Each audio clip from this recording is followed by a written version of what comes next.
IPL சூதாட்டம் தொடர்பாக Chennai CBCID அலுவலகத்தில் ஹோட்டல் அதிபர் விக்ரம் அகர்வால் நேரில் ஆஜரானார்.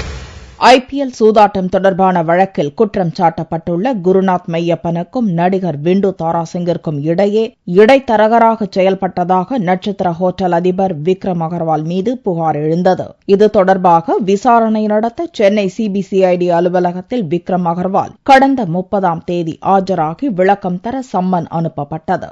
ஆனால் விக்ரம் அகர்வால் அன்றைய தினம் மும்பை போலீசில் ஆஜரானார். அவரது முன்ஜாமீன் மறுக்கப்பட்டுள்ள நிலையில் அவர் கைது செய்யப்படலாம் என்ற எதிர்பார்ப்பு எழுந்தது.